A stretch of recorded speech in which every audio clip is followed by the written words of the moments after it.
Alright guys, welcome back to Center Stage, your weekly rendezvous with the biggest stars and stories on the stage. Today we're strapping in for a ride with the one and only Bobby Darin.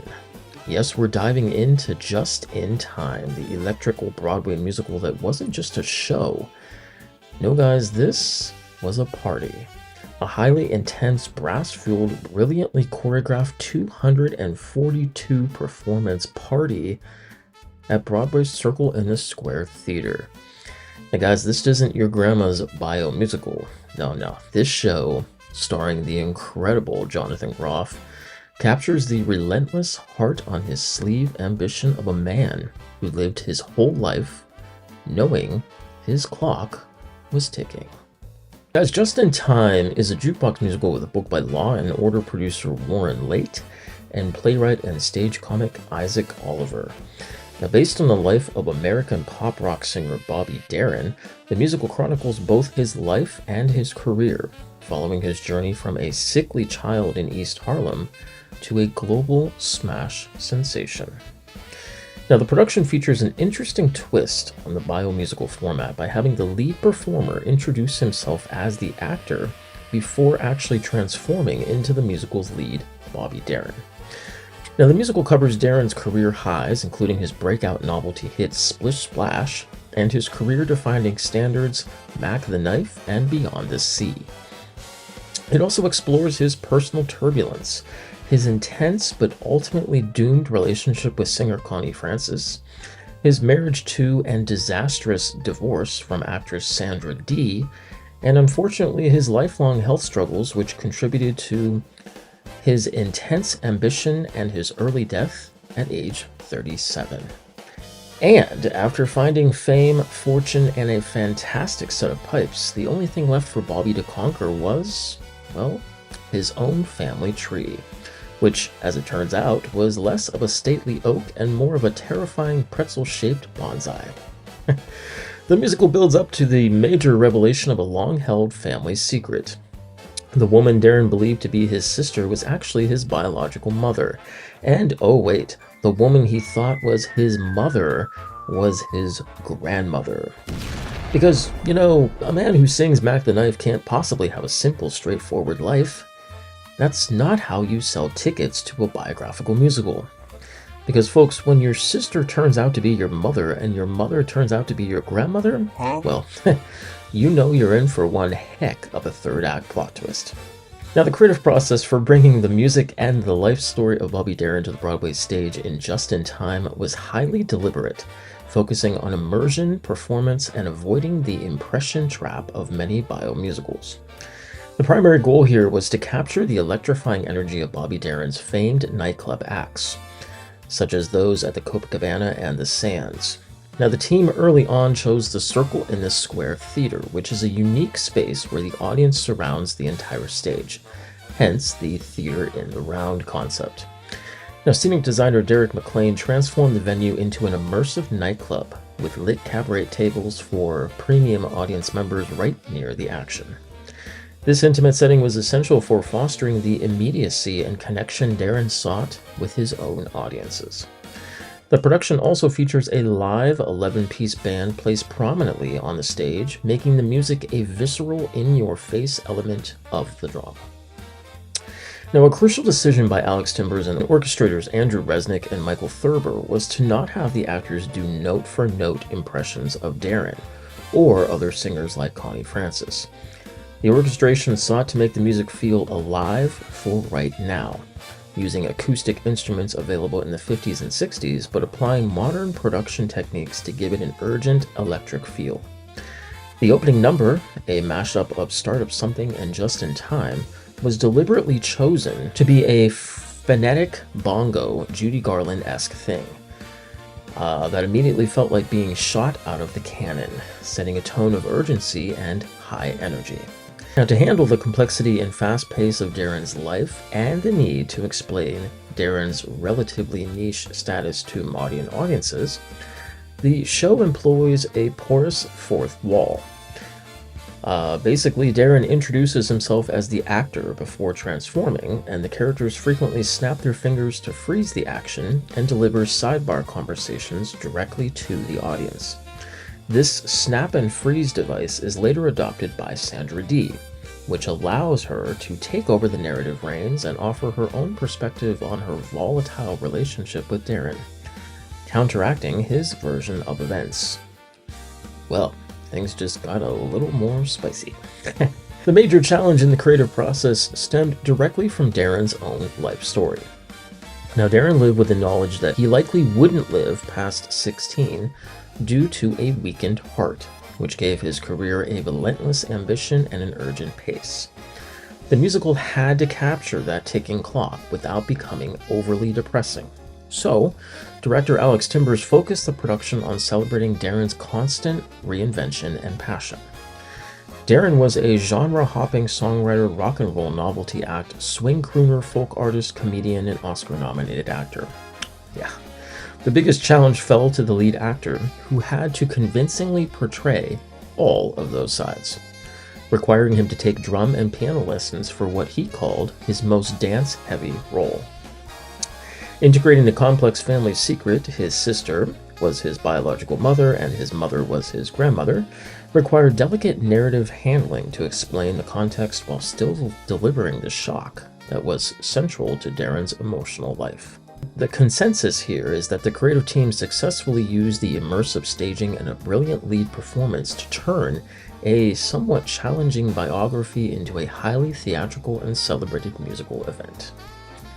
Now, the production transformed the Circle in the Square Theater into a swanky three-quarter thrust immersive Art Deco nightclub.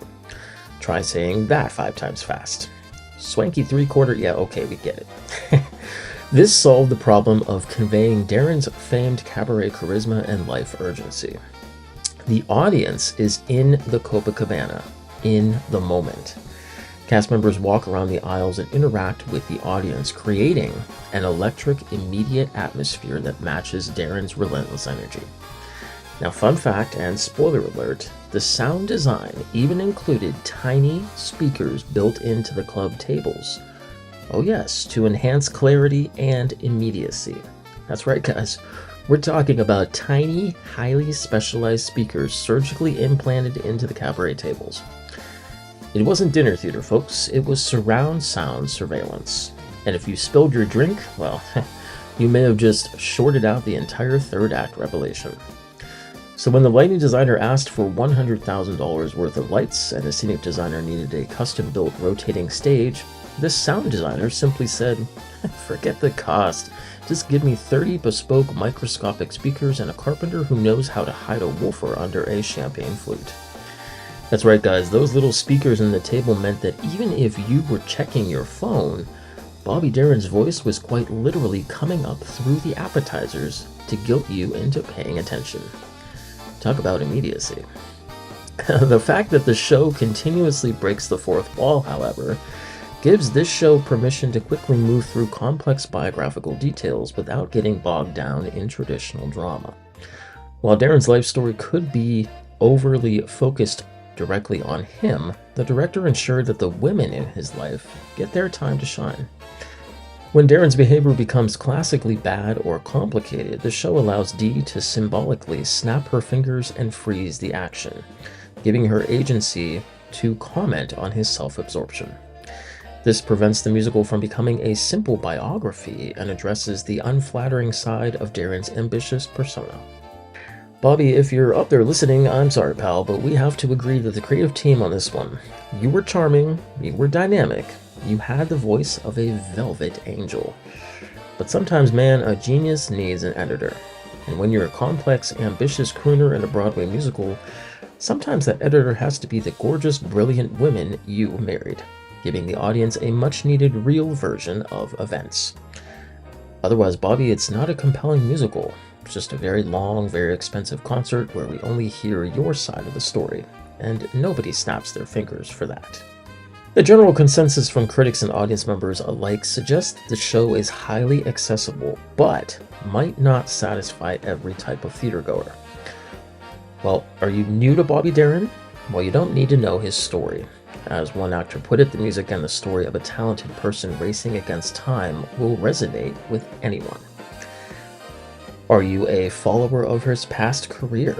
Well, fans who saw Darin perform live praised the show's ability to recreate the authentic saloon singer experience and reveal details you didn't know, such as the mother, sister, grandmother thing.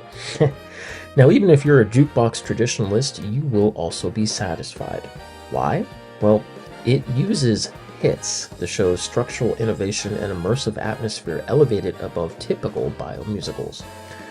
Now, unless of course you're on the other side of the spectrum, which would be a high drama enthusiast, then unfortunately you'll be less enthusiastic. Critics note the show is light on psychological detail and emotional friction, preferring pizzazz and celebration over deep substance. Heavy life events often zoom awkwardly by in favor of the next song. Now, if you enjoy spectacular high-energy performance, charismatic stars, and fantastic music, well, this is a joyous smash hit.